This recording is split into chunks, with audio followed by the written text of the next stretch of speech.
Hello and welcome to the Purpose Matrix. I'm excited for today's discussion. We're going to talk about the 5 levels of leadership. Most people think that leadership is about your title or your position. It's just simply not true. It's not about that at all. And that can be a good thing for you or a bad thing for you, but it's just not about that. You are leading in every single area of your life, whether that's work, whether that's your family, community, faith, whatever it is, you are leading in some way, shape, or form. The question is, at what level is your leadership? Today, we're going to talk through John Maxwell's 5 levels of leadership and examples of every single stage and every single level.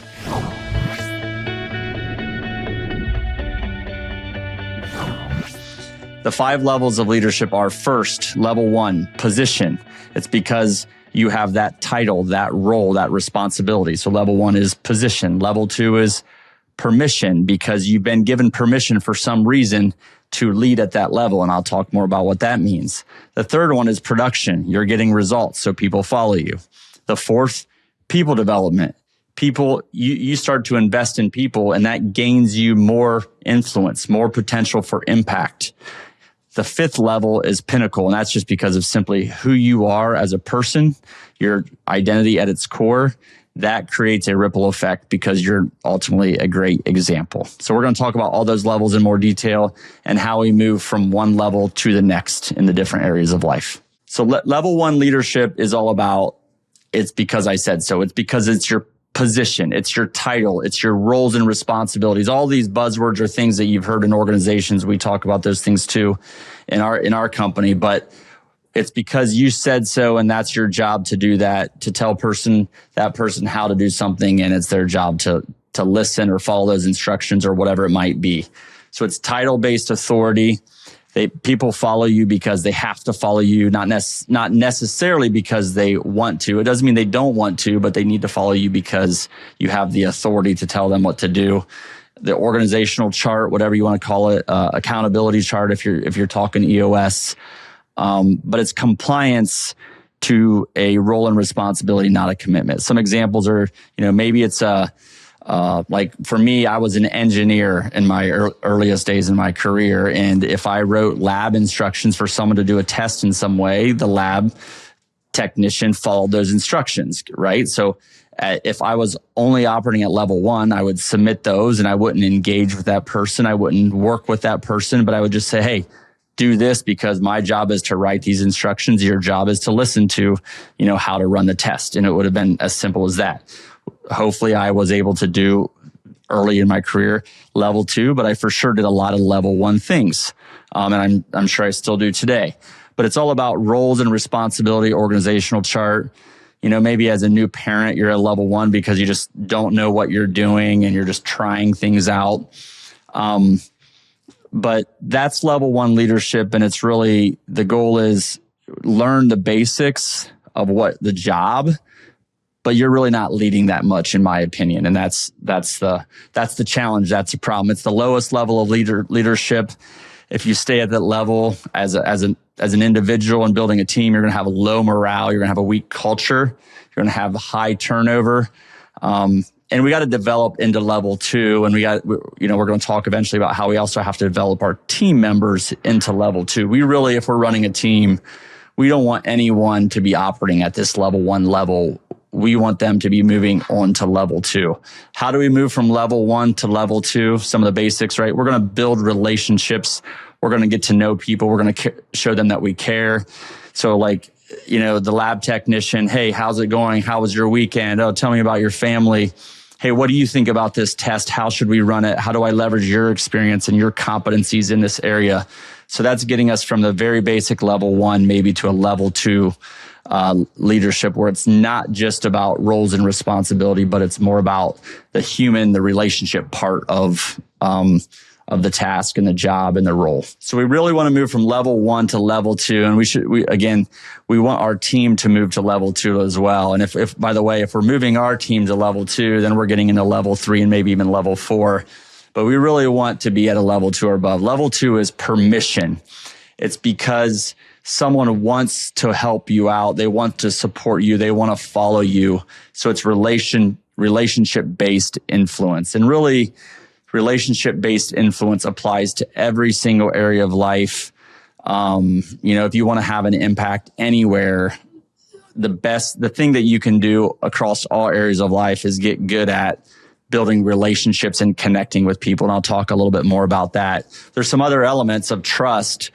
But if you have strong relationship and connections, if people like you and feel valued by you, you will gain their trust better. The second part of trust is character, being a good person. If they trust your intent and the person you are, they will want to do more for you than otherwise, of course. And the third piece of trust is competence. So this can vary a lot based on different areas of life. If I'm a really competent engineer, people will trust me to run lab tests, right? If I'm a really competent real estate investor, people will listen to my advice on real estate investing. If I'm a really competent leader, people will listen to me about leadership. But if I'm not, they won't trust me. They might trust my character and my connection, but they won't trust my competence. If I want to be influential in the health field, but I don't know anything about health, they're not going to trust what I say about health, right? If that's around family, if that's around faith. So any area of life, probably the biggest thing that can differentiate what level of leadership you're in across different areas of life is the competence in that area. Because if you have strong character and a strong ability to connect, those should apply across all areas of life. But if I know nothing about business, but a lot about faith, I can be a higher level of leader in faith and not business, or vice versa. And this has probably been the biggest differentiator for me is I've learned I've studied leadership, if you will, and learned whatever I know based on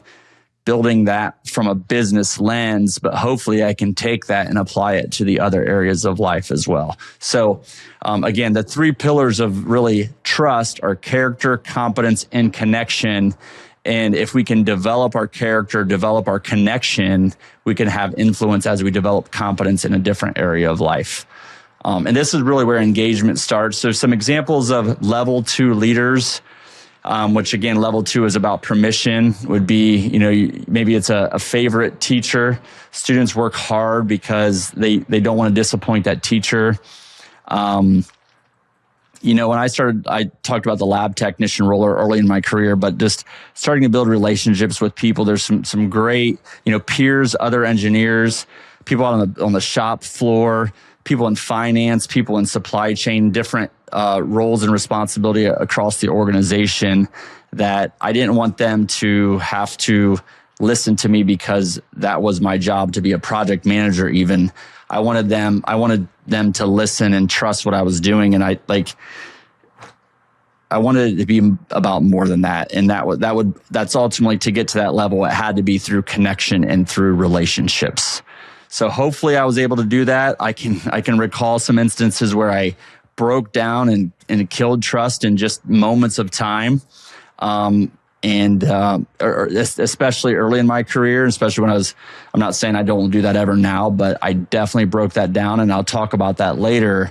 But we can also go backwards in trust. We can go backwards in levels of leadership, and I have definitely done that throughout my career. So level 2, again, permission. Really, the shift to get to level 2 is that people are going to take a little bit of an extra step because they're working with you or in the connection with you. So, if you're working with a peer, a contractor, a vendor, someone that works for you, and if they really trust you, character, competence, and connection, they're going to go a little bit further, a little bit above and beyond because they're doing it for you, because you've influenced them in some way, shape, or form. So now we're going to shift to level 3, which is production. So how do we start to think about how do we move from level 2 to level 3? Production is about you have now established that you can get results and people will follow you.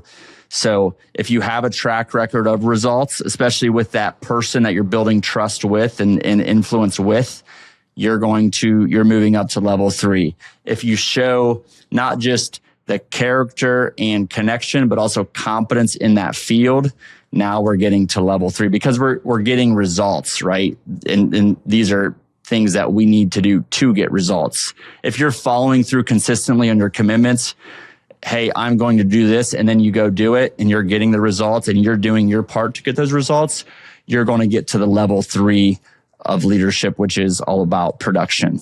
So what is it? It's results-based credibility. People follow you because you've proven you can do it. You can get things done. Your track record speaks for itself, or it's started to speak for itself. So every different role in business, specifically every different role you're in, when you start, you have a prior track record, maybe in a different role, but you haven't done this new role. So it takes time to build level 3, even within different roles, different levels of the organization, if that makes sense. So like for me, was I an engineer that delivered results? Then I might have rapport with my peers there. Or as I was a project manager or product manager, was I getting results in that role? And then I might, gain some more influence through that process. Maybe there's a salesperson that gets results and has good relationships. So then he's asked to lead the group because of that. So a lot of times in our organizations, we promote people. Basically, they're at level 3. They can get results and get things done. But this is where really the biggest bottleneck is getting to level 4 for a lot of our organization, because there's a lot of level 3 leaders across America, across our businesses. But we really have to help them get to level 4. We have to get to level 4 ourselves, of course. And it can't just be about getting results. A lot of businesses have a ton of success because they answer the phone, they've created the connections, they, have just gotten results themselves, and they're level 3 production level leaders, but maybe they haven't gotten to level 4. And we really need to help people get to level 4. So if you're a business leader, a team leader, and you feel like you've gotten into your role because of the results you've gotten, and maybe you're getting results with your team, that's absolutely fantastic. And you're probably in level 3, and there's a lot of people in level 3. But we have to work on ourselves, work on our team to get to level 4, because you have not maximized your impact yet. You haven't maximized the ripple effect you can have by getting to level 4, which we're going to talk about. So how do we start to think about moving from level 3 to level 4?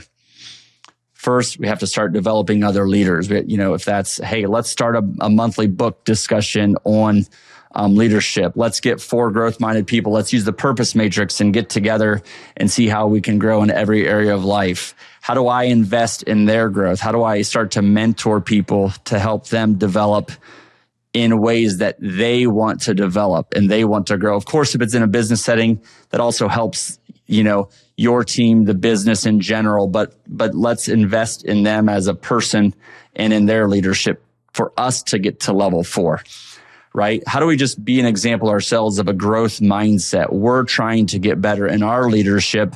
People are seeing that, and therefore they're going to want to do that as well, right? We're wanting to reproduce ourselves here so we can have a ripple effect, not ourselves like in every sense, but the results we can get, the impact we can have if we can help reproduce that by teaching others, mentoring others, and making them better. We can have so much more impact and influence overall. Again, in whatever area of life this applies, business is the easiest one to think of, but there's many other organizations where these levels of leaderships apply. And really, your success as a business leader is tied to your team's growth, to other people in your organization's growth. And you have to do whatever you can. It's the law of the lid, right? And John Maxwell talks about that too. But, think of a bottle of pop or something. And it has a lid on it, if you shake it up, it has all this energy in it. But if you want that to grow, there's all this energy and leadership trapped. But if you can, elevate your level of leadership, remove the cap, if you will, there's an explosion of energy and growth there. So just, we got to keep developing others. And really, as leaders, we need to have a system, a process, if that's quarterly rocks to help develop our people, growth plans. Those things are very, very important. We have to be investing in our people. We have to show a sincere interest in that. If interested, definitely encourage you to check out the purpose matrix. It's designed to help people grow in self-leadership and leadership in every area of life.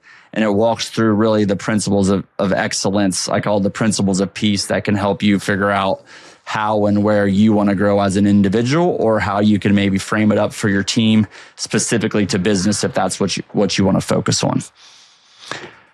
So level 4, people development. Because you've invested in me, this is the sense of trust, the sense of I want to do something for you, for your company, because you've invested in me in so many ways, starts to build. The purposefulness of your organization starts to grow because they're doing it for you or for a bigger cause. So you're starting to generate legacy-based loyalty. People follow you because of what you've done for them. And again, I want to emphasize for business leaders that if you can, this is from the book, but people follow you because of what you've done for them personally. Our default as business leaders is to think about this in the context of business. What have we done for their career? What have we done for their titles? What have we done for their compensation? And I'm not saying those things aren't important, but what have we done for them and help them become a better husband, father, mother, spouse, whatever it is? What have we done to help people become better human beings, strong, healthier, stronger in their faith? If you do that, if you have that impact on other people, you're going to have a lot of authority, a lot of influence over them, because now you've helped me in so many ways. How can I help you out, right? How can I help you out with your mission, with your cause, with what you're trying to do? So level 4, level 3 is where a lot of people get to. Level 4 is really going deeper, is really harder to do. I'm not claiming to be at a level 4, but let me think about some examples. Like John Wooden, players followed him years, decades after they graduated because they respected him so much, because he was so focused on the development of them as men, not just basketball players, right? So I tried to apply this. We tried to put in leadership book discussions. I tried to mentor people. I tried to be at this level. Was I? I don't know. What I do know is there's people that we worked with directly or indirectly, and they're leading great teams now. They're applying some of those things now. So I hope I did this. But I think what's important is, first of all, this just takes a lot of time to establish yourself kind of as a level 4 leader, but also you can operate at level 3 sometimes and level 4 sometimes. So don't get caught up like, am I level 4? Am I level 3? Because you're probably back and forth. I think the goal is, how do I operate more in the level 4 mindset than the level 2 or 3 mindset? That's the goal. And really, who are you becoming as an individual is the bigger question. So level 3 people follow because of what you've done, the results. Level 4 people follow you because of what you've done for them. So level 3, because of the results you've gotten. Level 4, because of what you've done for them specifically. How do we move from now level 4 to level 5? Well, a big part of that, time. Decades, years and years and years of consistency operating at level 4, pouring into other people, developing people that developing people, character, consistency of character, because you can go backwards. But just keep developing others. And again, I think having a framework and a process to do that is so important, and be consistent on it. This can't be rushed. But you really just have to, one of my very early interviews, a friend of mine, Luke Henry, decided to shift his business from a landscaping business to a leadership business that does landscaping. And I think that's the mindset that we all need to have, is we're in the people business, no matter what business we're in, no matter what organization we're in, even if it's not business related.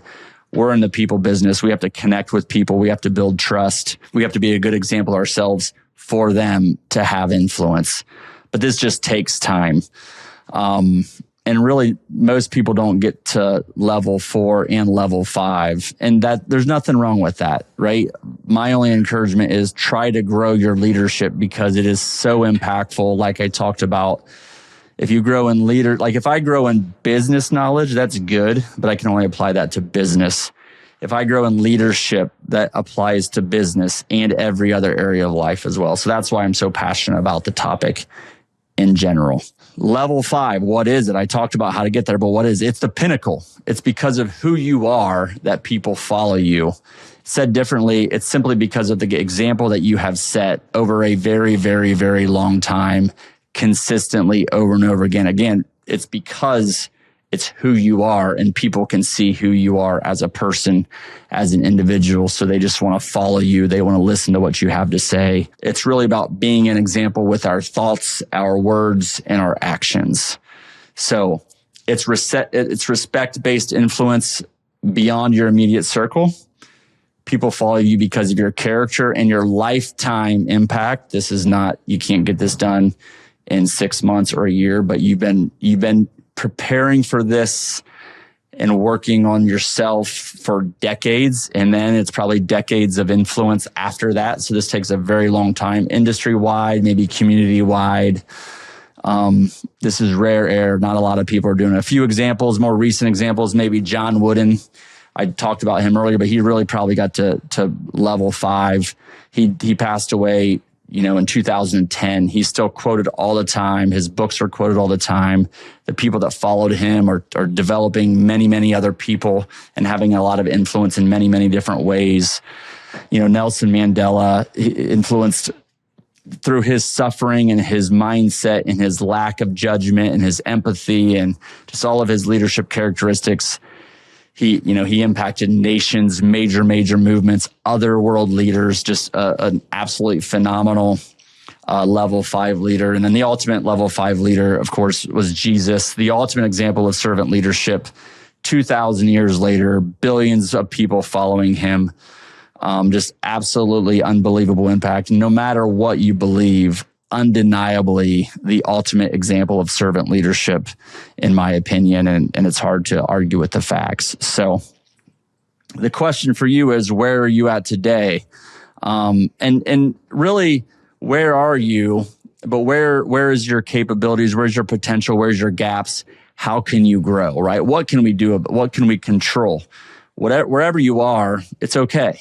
But what can we control? We can control how much time we invest in this, what we do about this, how we work on elevating ourselves to the next level of leadership. And the goal is just recognize it, but more importantly, put a plan together and grow. And again, I referenced it, but you can move down. So guard yourself, be consistent. I also talked about it, but you can be at different levels in different areas of life. But leadership, the connection and character part of this is so important. And maybe you can grow in competence. But if you grow in character and the connection and just leadership skills, that's going to apply to every single area of life. So what's your next step? Let's think about this, right? Where are you at? Pick the areas of life that you want to be an influential leader, that you want to grow in your level of leadership. Probably business, but is that in your family? Is that in your faith? Is that in, a community organization, whatever it might be, a coach? Where do you want to grow in your leadership? Pick those areas and kind of rate yourself. Like, where do I think I'm at in those different areas of life? What level of leadership am I?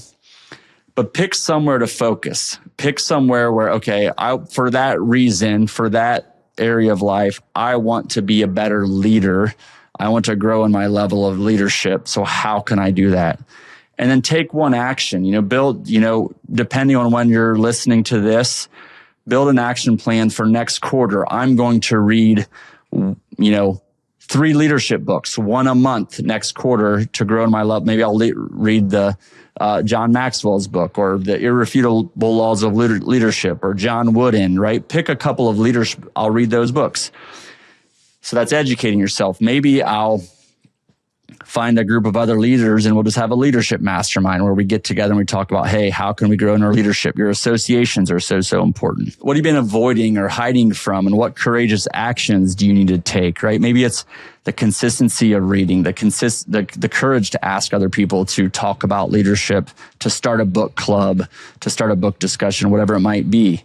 And then really just as you do this, where can you be an example of leadership? Where can you be a better example than you've been in the past? I will say, so I talked about the purpose matrix, and the purpose matrix is really designed for you to be able to develop your plan of growing in self-leadership in different areas of life.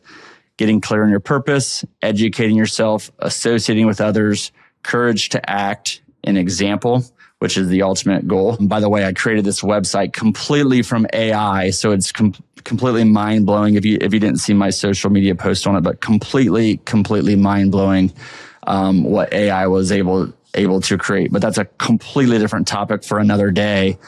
But it's app.thepurposematrix.com. And you can walk through it step by step, and it will help you in 15 minutes get really aligned on where you're at today in different areas of life and how to grow. You can use that to apply to leadership for your business specifically. You can have your team put that in place. But I just encourage you, it's a framework for not only what goals you should set, but also, okay, now I'm going to put people in place that hold me accountable to these goals so I can grow in my level of leadership from level 1 to level 2 to level 3 to level 4. And maybe even someday we can get to level 5. We can help you get to level 5. And I hope I can maybe get to level 4, level 5 myself. So remember, leadership isn't a title. It's about influence. Influence allows us to have a bigger impact. And really, if you're thinking about, okay, impact, that is impacting other people, become a servant leader. That's what level 5 leadership over a very, very long time is all about. And your level of leadership is impacting other people in a good way and also holding you back from the impact you can have. It's doing both. You're at some level now. You are leading people. People are watching you. So hopefully we're leading and influencing them in a good direction, because the question isn't, are we leading or are we influencing? It is, how are we doing at that? How well are we doing it? What level are we at? And more importantly, forget about where you are today, but how do we grow to the next level? I appreciate the opportunity to talk about this. I really enjoyed digging in and learning and studying this again for myself, just to think about where am I at in different areas of my life. I hope this connected and this resonates with you, and you can think about, where am I at today? Where can I grow? And again, I'll just emphasize one more time, leadership applies to every area of life, to everything. It starts with self-leadership. Work on yourself, grow yourself, and you can have a great impact. For the Purpose Matrix, signing off.